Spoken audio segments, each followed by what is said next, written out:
একদিন new York শহরের আকাশে হঠাৎ করে এক রহস্যময় কালো মেঘ দেখা দিল। শহরের সব বিদ্যুৎ বন্ধ হয়ে গেল।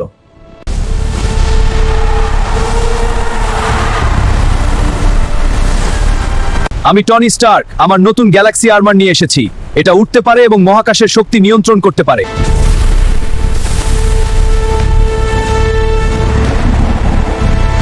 আমি এই শহর দখল করব। দুঃখিত বন্ধু, এই শহর আমার তত্ত্বাবধানে আছে।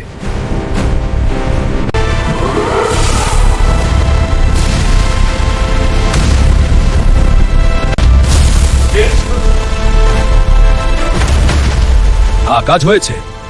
মুহূর্তের মধ্যেই কালো মেঘ সরে গেল। সূর্যের আলো আবার শহরকে আলোকিত করলো। মনে রেখো, সত্যিকারের শক্তি শুধু সিউটে নয়, মনের ভেতরেই থাকে।